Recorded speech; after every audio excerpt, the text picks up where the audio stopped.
Assalamualaikum warahmatullahi wabarakatuh. Perkenalkan, nama saya Hairul Ijla. Saya mahasiswa program kerjasama RPL kelas B. Berikut mungkin saya akan jelaskan terkait velocity diagram dari profil turbin Kaplan ataupun turbin propeller. Baik, pertama mungkin dibahas dulu terkait apa aja sih hal yang ada di segitiga kecepatan ini.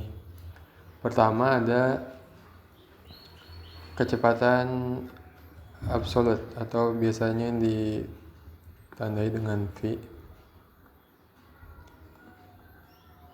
Nah, kecepatan absolut ini tuh adalah kecepatan asli dari untuk turbin impuls, berarti dari jet air yang keluar dari nozzle. Sedangkan untuk turbin reaksi seperti Kaplan ataupun propeller itu adalah kecepatan dari flow ataupun dari debit si airnya. Kemudian ada yang namanya disebut kecepatan tangensial atau U. Kecepatan tangensial adalah kecepatan putaran dari turbin tersebut. Kemudian ada kecepatan relatif. Jadi ketika turbin berputar, dia tuh tidak secara langsung merasakan ataupun tidak secara asli merasakan kecepatan dari kecepatan absolut. Tetapi ada pengaruh dari kecepatan tangensial. Akhirnya harus dicari kecepatan relatif atau kecepatan yang asli dirasakan oleh turbin tersebut. Maka dari ketiga kecepatan tadi, jika dibuat dalam sebuah vektor, dapat disimpulkan sebagai kecepatan absolut sama dengan kecepatan tangensial ditambah kecepatan relatif. Baik, untuk soal sendiri kecepatan absolutnya adalah 10 ditambah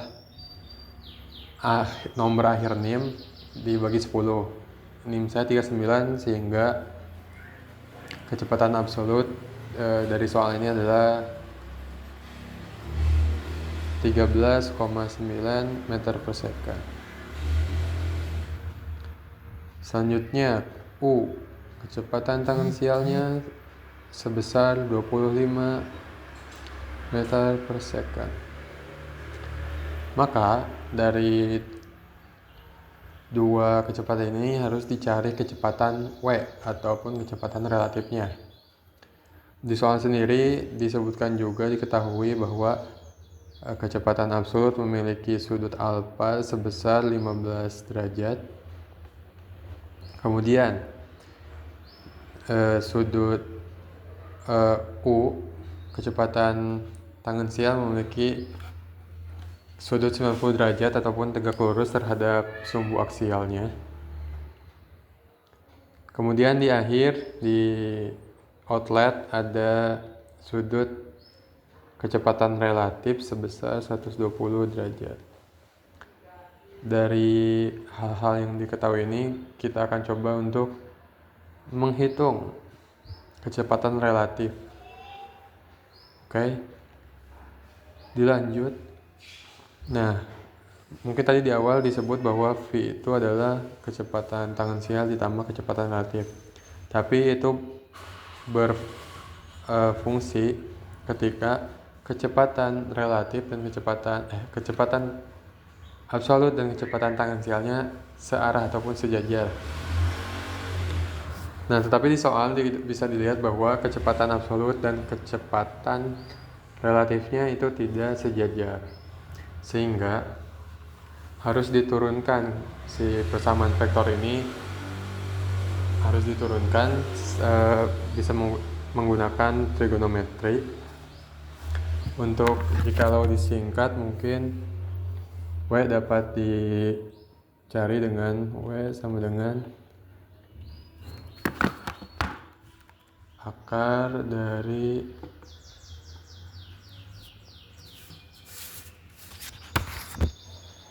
W sama dengan akar dari kecepatan absolut kuadrat ditambah kecepatan tangensial kuadrat dikurangi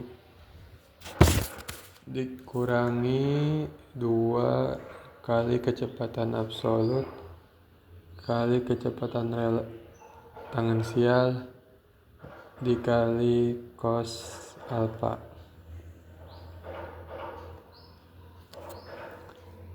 Maka dapat dihitung W adalah akar dari 13,9 kuadrat ditambah 25 kuadrat dikurangi 2 dikali 13,9 dikali 25 dikali cos 15 derajat.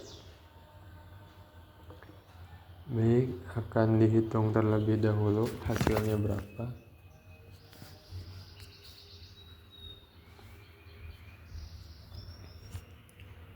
Akar dari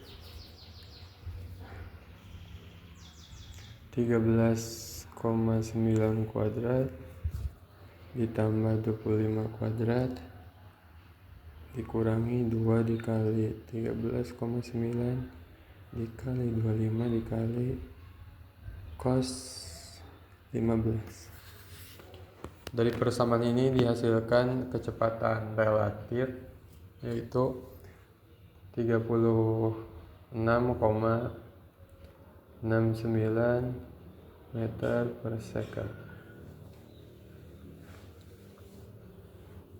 Oke, kita udah ketahui besar dari kecepatan absolut, kecepatan relatif, serta kecepatan tangensial.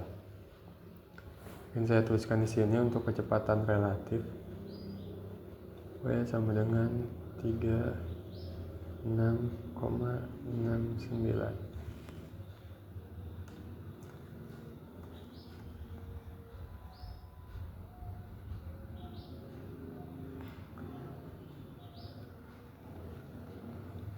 Baik, kita coba gambarkan kembali dengan bentuk profilnya.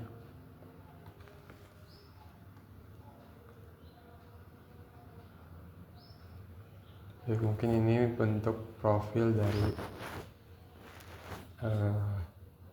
dari turbin Kaplan ataupun turbin propeller ini. Kita coba masukkan kecepatan yang sudah kita ketahui dalam bentuk profil ini. Pertama, ada kecepatan absolut. Dia 15 derajat dari titik sumbu aksialnya. V1.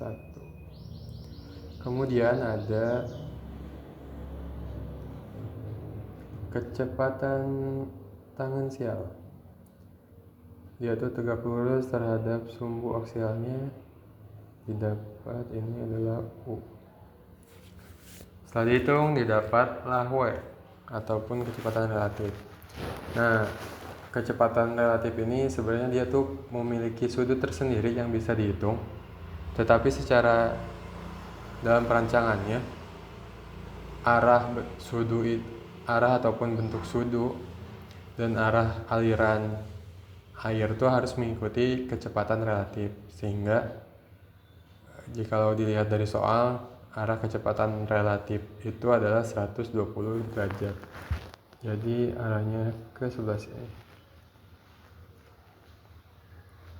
Ini W1.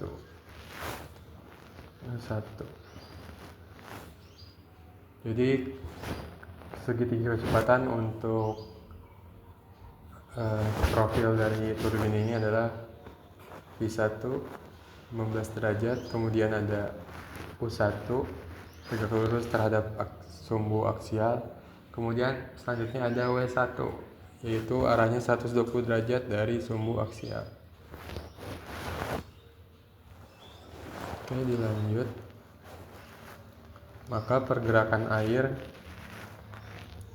dia pertama akan searah dulu seperti kecepatan absolut. Kemudian saat dia menabrak sudu, dia akan berbelok dengan kecepatan dan arah dari kecepatan relatif, dan akhirnya keluar. Maka didapat di sisi outlet itu Di sisi outlet maka didapat W kedua, kecepatan relatif kedua. Karena W1 sama dengan W2, dia ini karena friction loss ataupun hambatannya tidak dihitung.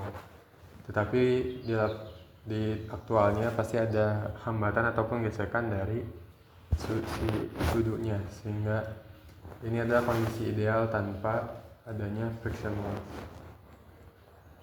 W1 sama dengan 2. Maka kecepatan W2 adalah sama dengan kecepatan W1 atau 36,69 meter per second. Kemudian U1 sama dengan U2. Kenapa? Karena kecepatan tangan sial adalah kecepatan rotasi si turbin. Maka kecepatan U1 akan sama dengan kecepatan U2. Di sini kita bisa masukkan kecepatan U2. Ini U2. Maka sisa dari kecepatan absolut akan keluar, biasanya akan tegak lurus ataupun hampir tegak lurus terhadap arah sumbu. Ini adalah V2.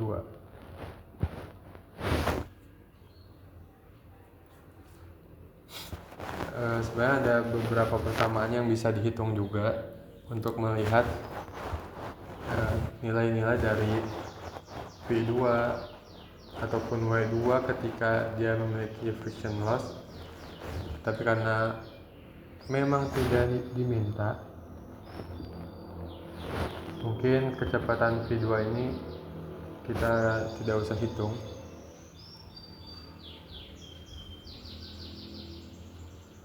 Mungkin saya coba ringkas lagi dari awal.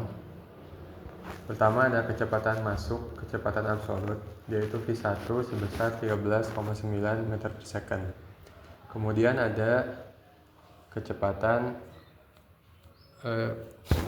U1 ataupun kecepatan tangan sial, yaitu kecepatan rotasi dari turbin sebesar 25 meter per second. Dari dua kecepatan ini dihitung akhirnya didapatkan kecepatan relatif sebesar 36,69 meter per second. Jadi bisa dilihat bahwa ini adalah segitiga kecepatan di sudut inlet.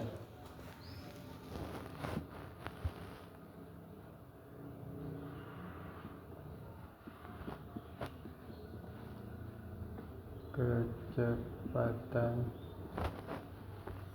inlet. Kemudian setelah aliran air mengalir mengikuti bentuk sudu, dia tuh keluar dengan kecepatan relatif yang sama dengan kecepatan relatif di inlet. Jadi W1 sama dengan W2, ini tuh menandakan bahwa tidak adanya friction loss. Kemudian di sisi outlet pun U1 sama dengan U2, di mana kecepatan relatif di titik inlet ataupun outlet itu sama. Kemudian ada kecepatan absolut di titik keluar. Ini tuh biasanya tegak lurus dengan sumbu aksial karena memang energi dari kecepatan absolut itu sudah diserap di bagian sudu, sehingga biasanya untuk kecepatan absolut di titik outlet itu sangat kecil. Jadi ini adalah segitiga kecepatan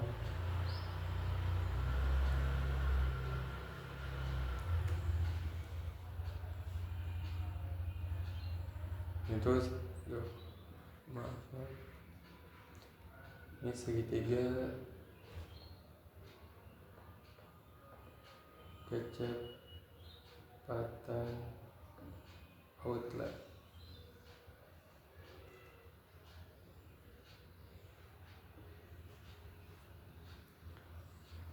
Ini mungkin sekian yang bisa saya coba jelaskan terkait segitiga kecepatan pada sudut ini. Terima kasih. Assalamualaikum warahmatullahi wabarakatuh.